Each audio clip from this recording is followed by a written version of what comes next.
Hello. What don't you miss about being on land?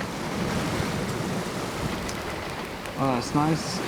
Yeah, not being on land. You have there's nothing to do.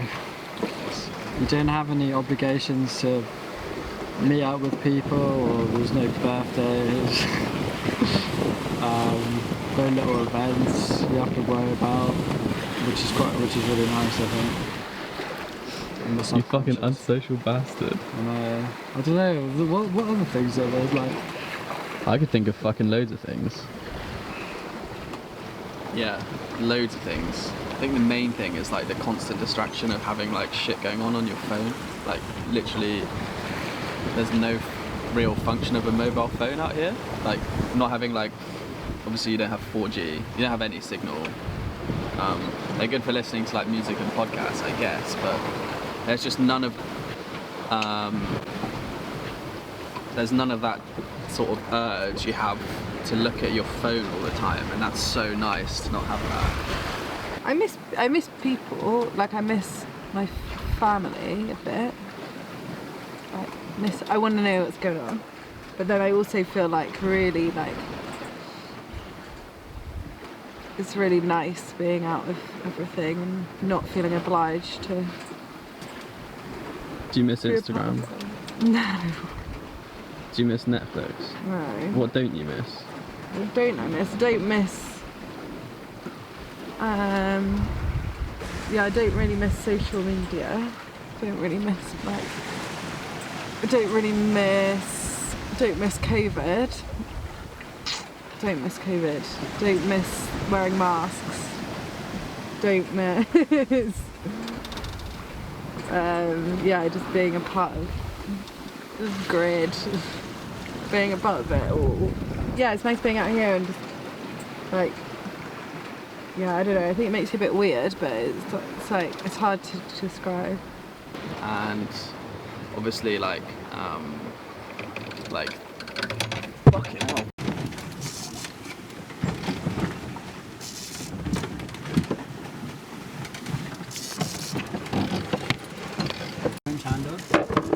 Oh no, don't.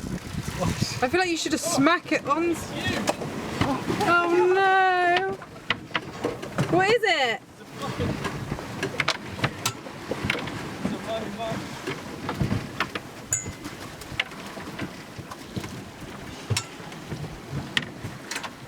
Oh my god.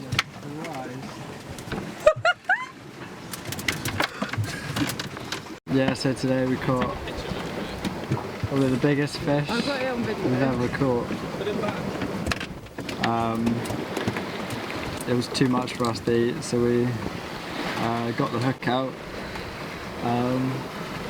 grabbed it and threw it back over the side, and he swam away.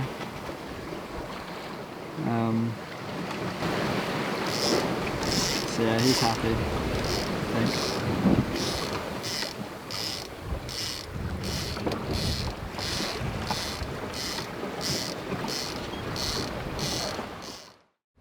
Alright, so apart from everything that exists on the boat, it's been a week since we've seen any traces of anything that has been made by humans.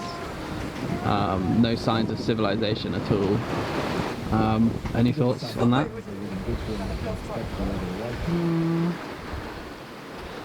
I think it's been a week now since we saw the last boat, and it's just been us and the big blue sea.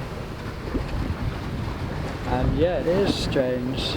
It makes me more focused on reading books and listening to music. I don't think I've enjoyed listening to music as much as sat here in the cockpit. It's a shame my Spotify playlist didn't all download, so I deleted my old one, so I've only got a few songs. Yeah, thanks Spotify. Any bits about it you don't like? It'd be nice to see something else other than blue choppy seas. But I think that will make the experience of going onto land and seeing trees again and people just and all the colours, like especially in the Caribbean, just having all those interactions and colours taken out. It'd be quite overwhelming and nice to see them again, I think. Maybe make you appreciate them a bit more. Yeah, exactly.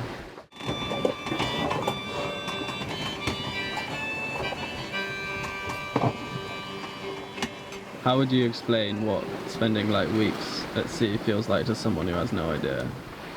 As soon as you're away from land and you can just see ocean, that's it, and the land is just over there but you can't see it, and it's just been like that for weeks.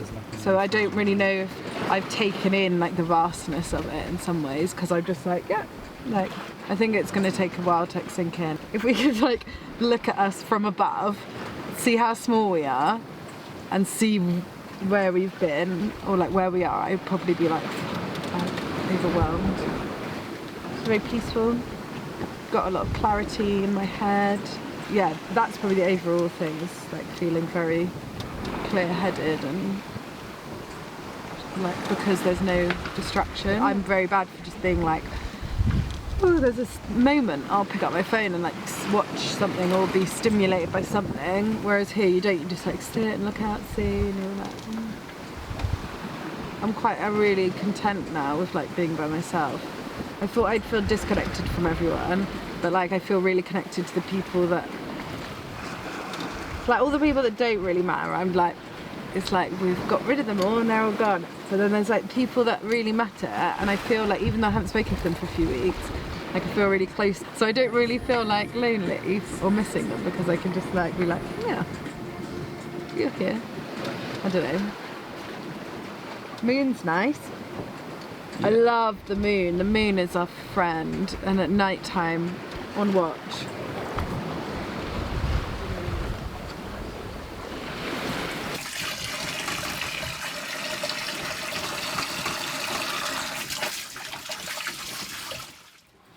What's that for? So every day I've been plotting a fix on this massive chart of the North Atlantic.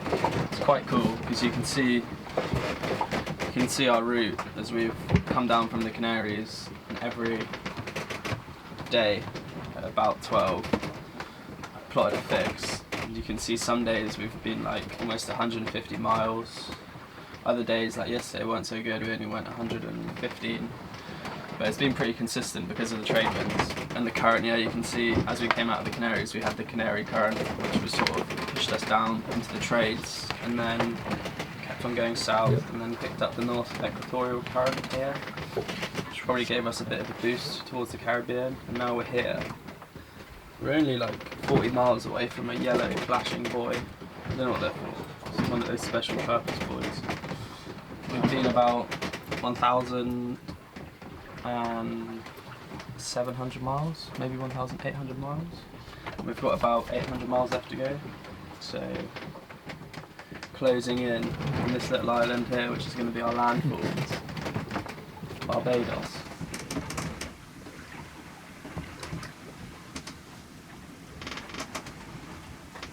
So right at the start of the passage, like just as we were 2 days, I think it was the second night, so we were like 2 days out of the Canaries, and it was night time, of course, night watch, and I was just laid down here, and the boat just headed up into the wind. At first I thought something was wrong with either the steering or the steering wheel, like the whole steering system, or the self-steering gear. There's obviously a problem with it, and the self-steering gear had just like completely fallen apart. There's one weakness in it, and a fastening basically had just come loose, and the whole thing was just like kind of like there were bits hanging off, and it was just like it wasn't connected anymore, and it wasn't working. And I managed to really bodge it, but get it working again, basically by driving a pin through the whole thing to sort of keep it all together, and then I just wrapped it around with tape blades. And then up till now I've just been constantly maintaining it, like spending periods of time just hung over the back of the boat, tightening up bolts, and feels like feels like that's required a fair bit of maintenance, just keeping that going. But that's not because it's a bad wind vane, it's just because it's old and we rebuilt it. And initially I was really anxious because it was the second night and we had like 3 weeks ahead of us, and if the self-steering broke on the second night, then we'd have to steer by like just with the wheel all the way across, and that would just be such a nightmare. Well, it wouldn't be it wouldn't be a nightmare, it's not the worst thing that can happen, but it's not really ideal because you can't like steer and do the sails at the same time. So like every time we needed to adjust the sails, someone else would have to come up, and it would just be super tiring, I think. Do you think that this like time? Who was that? That's Harry. Harry, stop. Right, do you need to fart break? Right. How has it felt in comparison in terms of like having your two dear friends with you? So this time, yeah, it's been different with 2 other people on board. This time, instead of just one worried family, there's 3 worried families, and it's a lot of moral weight on your shoulders, just like thinking about those worried mums. The sort of connection that you form with the ocean is much more intense when you're by yourself because there's less distracting you, but it's still like the same feeling when you're with other people. But yeah, having the responsibility for 2 other people on board, it does weigh on your mind a little bit, but also I think if you trust them and the boat's seaworthy, then it's not too much of a big deal. I think the line between life or death suddenly becomes much more evident when you're at sea, because like you're just surrounded by chaos of nature, and literally you just have to be there and then you're fucked basically. And I think as long as you know that and respect that, yeah, I mean the danger's always evident, and there's a fine line between being safe in your comfort zone and things being wildly out of control. And like the conditions can change just like that, and stuff can go wrong so quickly. But as long as you're prepared for all these scenarios, clip in at night time and just don't take any unnecessary risks. I think for me, the thing that I struggle with the most is the exposure, like being so far away from anyone that can help. It's just best not to think about it sometimes, just focus on, we know what to do if stuff does go wrong, but I mean you really are exposed and vulnerable, and there's like no one around hundreds of miles really. So like yeah, the exposure's kind of hard, but from a sailing point of view, it really isn't that much of a big deal. It's just sailing downwind for a couple of 1,000 miles. People joke about you can do it on a barn door or a grand piano, or like, I mean, people row across all the time. It's like really not that much of a big deal to sail across, but getting your head around that exposure and that vulnerability and just being so far away from anyone who can help you is it's probably the hardest part.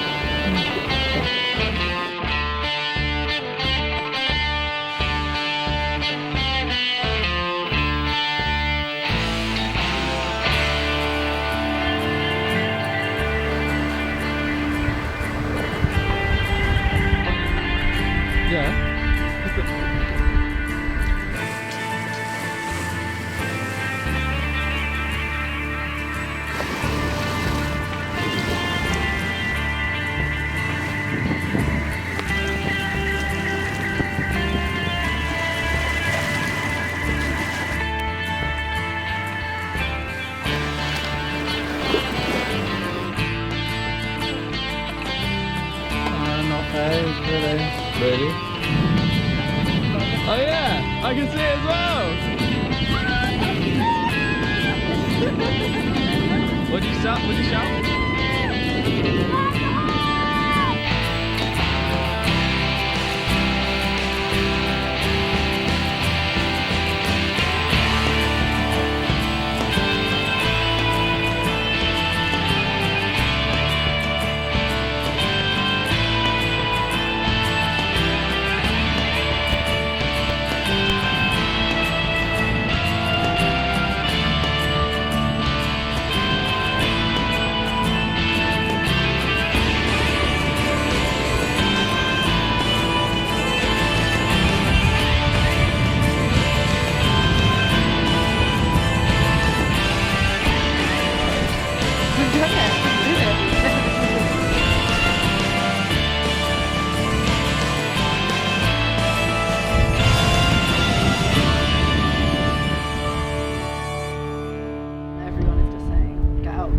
to Barbados because they're going into lockdown in a few days, and it's going to be a really strict lockdown, so not keen. Going to go to St Vincent, and then we've got maybe a little bit of quarantine time in the test there, and then hopefully we've got the Grenadines on our doorstep. After some tea. We swam though, and that was heavenly. That was like Goes well, can't we go swimming? just to like feel, just to like finish the crossing. It's annoying because there's a wave just over there. Yeah. Remember how excited Harry was when he saw it? I've never seen somebody so excited. We came into the anchorage and there was a wave just breaking to the right, and you grabbed me my shoulders and you were like, "That's me!" And you were like jumping up and down. You were like, "You can't stop me!" You're very excited. That'll be the other wave. Yeah. Yeah, there might be one in St Vincent. And yeah, so we're gonna finish our tea and we're gonna go. Clearing out. Eyes on it, so you can know how far. Paint it.